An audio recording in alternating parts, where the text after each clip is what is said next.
e demokratëve, e Bidenit, ke i këdalshëm, tepër i këdalshëm.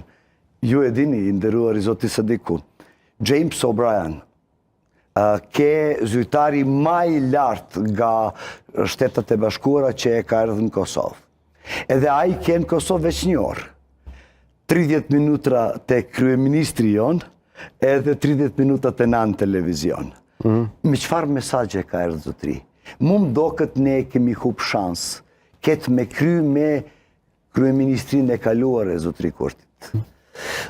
Tash na vjen zotri Trumpi. A do të dollët krejt në atë drejtim në të cilin administrata jonë e ka planifiku, ne nuk e dim. Sepse zoti Trump është njeri tepër pragmatik, edhe në atë mënyrë ai do të mbështet interesat e Amerikës. Po nëse i referohemi parimeve dhe pozicionit amerikan tani të sankcionuar edhe me ligj nga Kongresi, i bie që të pritin lajme të mira nga Washingtoni, po që se thritet një takim. Pse po e them këtë? Sepse Kongresi thot e sankcionon me ligj lëvizjen, shkëmbimin e territorëve, lëvizjen e mundshme që i bie ndarjen çfarëdo varianti, edhe Kongresi sankcionon thot respektim të marrëveshje, por edhe njohje të ndërsjell. Njohje de facto dhe de jure, që i bie nuk mund të ketë një marrëveshje franko-gjermane ose marrëveshje të ngjashme të cilat jo si dy Gjermanive me një varforme që nuk e kanë njohjen de jure, por e kanë nuk e kanë njohjen de jure, por e kanë de facto me shkëmbime të misioneve diplomatike dhe të ngjashme. Që i bie nëse i referohemi ligjit amerikan, po që se ka marrëveshje dhe zbatim marrëveshjeve të Brukselit, i bie që Serbia duhet ta njeh Kosovën. A mendon që Serbia mund ta njeh Kosovën në këtë konstelacion politik që është zoti Krstić me Vučićin në krye? 3 vit janë tu fol. 3 vit këtu në këtë studio, edhe unë do me përsëri. 3 vite ti je duke fol Krstić, por ata 3 vite se ka njoh Kosovën. Rregull, por ne e kemi pas edhe atë agendën nga nga administrata e zotri Bidenit. Po nuk ka patur sukses. Kemi pas sukses sepse ne kemi pas në Prishtinë dikujt që ma shumë e ka du Kosovën se interesat e Amerikës. Edhe ajo që e kemi prolongu.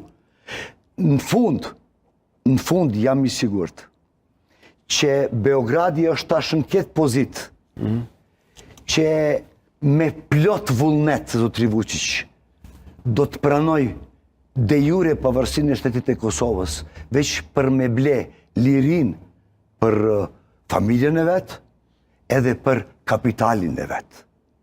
Edhe jam i sigurt që Amerikanët tash e kanë atë gjokerin, atë përparësi, sepse në atë mënyrë zotri Vučić e ka kriminalizu shtetin e Serbisë.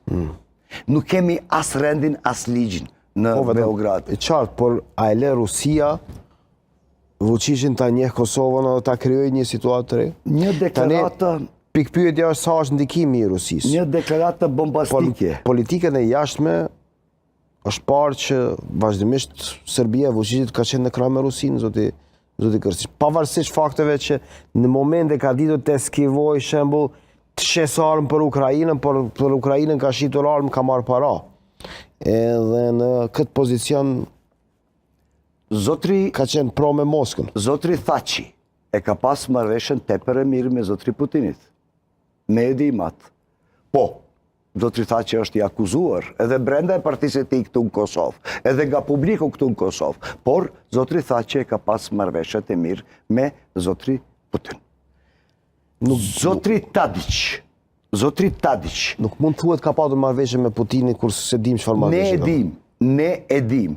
Brenda e atë moment politik, ai moment politik që t'jemi të qartë, se mos të krijojmë keq kuptime. Jo, unë e desha ai moment politik, zoti Krstić, kur Rusia kishte qenë në atë pozicion, Rusia kishte thënë merruni vesh ju, dy palë, Serbia, Kosovën, ne jemi okej. Pra nuk është që ka patur ndonjë marrëveshje të Thaçit me me Putinin se kjo mund të krijojë një keqkuptim. Në fund e vitit e kaluar, deklarata e ish-kryetarit të shtetit të Serbisë, zotri Tadić, Po. edhe tash, sepse u kalu shumë koha, me vitin 2015, deklarata e zotrit Tadićit.